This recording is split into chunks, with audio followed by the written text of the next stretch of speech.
বস আমার ডাকছেন? আপনি কেন অফিসে আসছেন? বস আপনি তো এখন আমার স্টাফ না, আর আপনার সাথে কথা বলে আমার মূল্যবান সময় নষ্ট করতে চাই না। বস আমার কথাটা একটু শুনবেন? আপনার কথা কানে যায় না? আপনার কথা বুঝতে কি সমস্যা হয়? হ্যাঁ, আপনার সাথে কথা বলতে আমার বিরক্ত লাগছে। বের হন। স্যার, আমার চাকরিটা চলে গেলে আমি পরিবার নিয়ে না খাই হব। স্যার দয়া করে স্যার আমার সাথে এরকম করবেন না।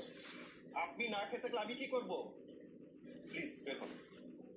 স্যার, স্যার আমার সাথে এরকম করবেন না স্যার। সব হারায় এখন আমি একটু অসুস্থ হয়ে পড়ছিলাম, সেই জন্য অফিসে আসতে পারি না। প্লিজ স্যার একটু দয়া করেন স্যার। আপনার আবেগের কথায় তার অফিস চলবে না। বেরোন।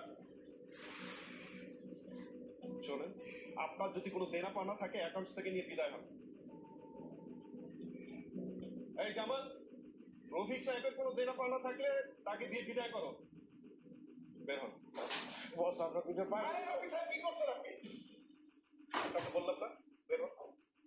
Get out! Get out! Get out!